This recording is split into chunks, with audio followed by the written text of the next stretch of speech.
Hi, I'm going to be showing you how I made this braided turban. Let's jump in. I didn't get an actual picture of the turban because I didn't get the time to snap it, but this is the process. I need fabric. This particular fabric is measuring 24 by 19 inches. This is because the head of the person is small and somehow she's not going to have a lot of hair in her turban. So this measurement I just gave you is for the lining, the cloth stay, and the main fabric. So I'm putting the lining on the cloth stay to iron it, but I didn't do that. I did that for the fabric, which is here. So I ironed the cloth stay directly to the fabric and not the line. I just did that to show you. This is another strip, and this is measuring 22 by 4 inches. This is what we're going to use to tie the turban at the end of the day. So I'm going to be ironing cloth stay into this as well. So I'll measure exactly the same thing, iron it, and that's it. This right here is a strip of fabric, and this is measuring 24 by 4 inches. Instead of a pin, we're going to be using a needle and a thread, which I prefer and makes it easier. Let's jump in. The introduction is getting too much. Okay, so this is a strip of fabric. This is 3 inches by 16 inches. This Ankara fabric is exactly the same measurement as that particular black fabric. So I'm going to put in the Ankara fabric on top of it, and I'll sew it together along these lines. So I'm going to the sewing machine right now, and when I'm done I'll come back. So this is what I have, and I did it for 2 fabrics.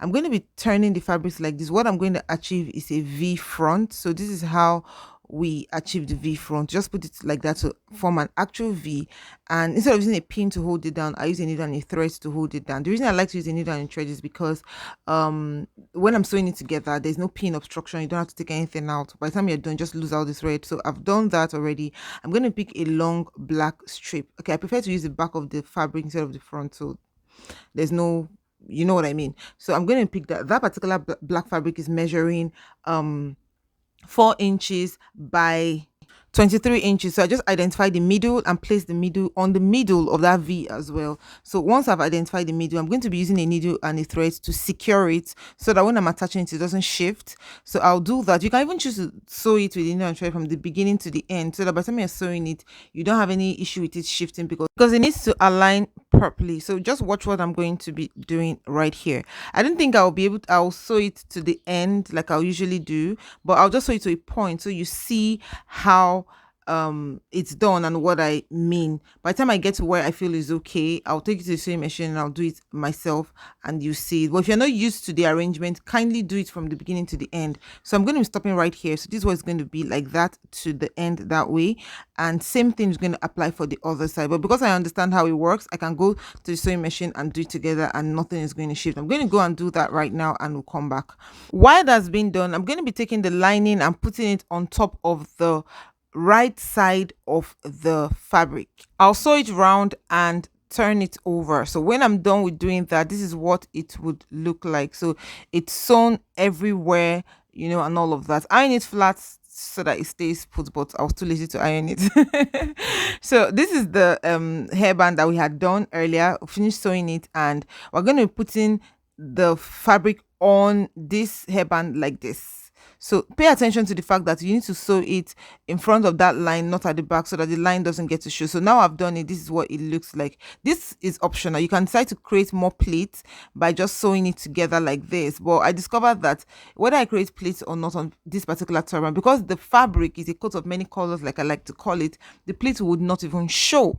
So it's optional, but you can do it as well. So I put the pleat right there and I'm done. I'm going to be cutting the excess fabric. It's always important to have excess, so that by the time you're done, you don't now have, you know, left, you know what I mean.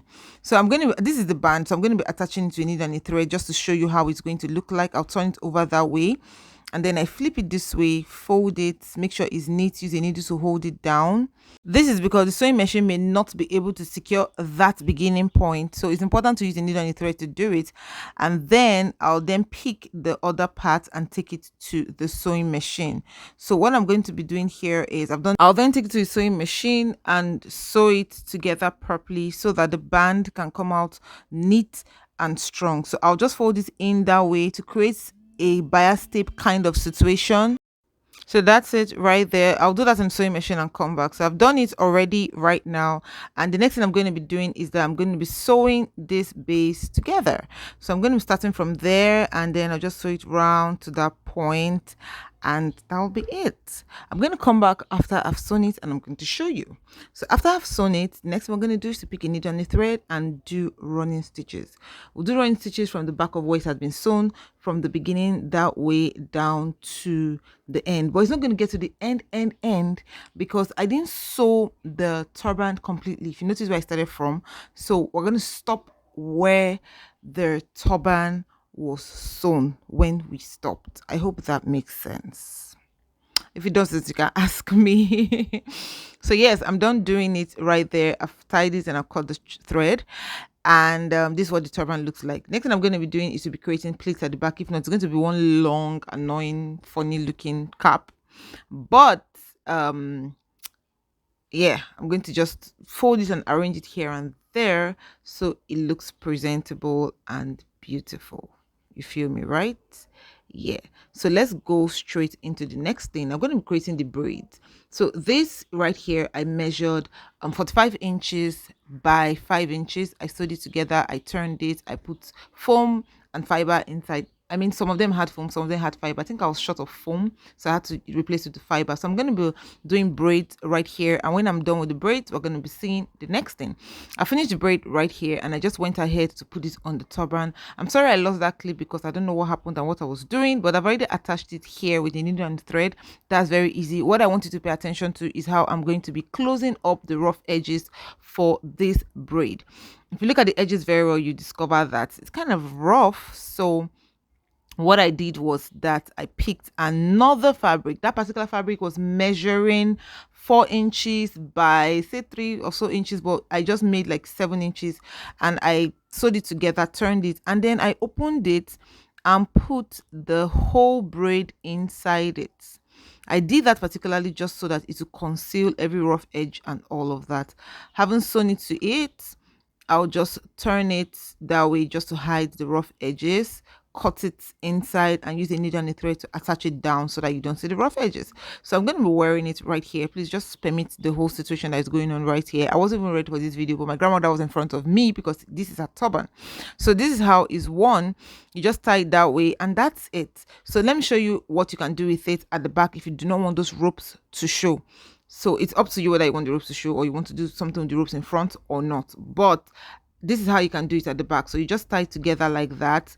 You know, do whatever knot you feel like doing. But generally, this is how I like to tie it so it will be easy for me to lose. And then you pick everything and just tuck it in. Tuck it, tuck it, tuck it, tuck it.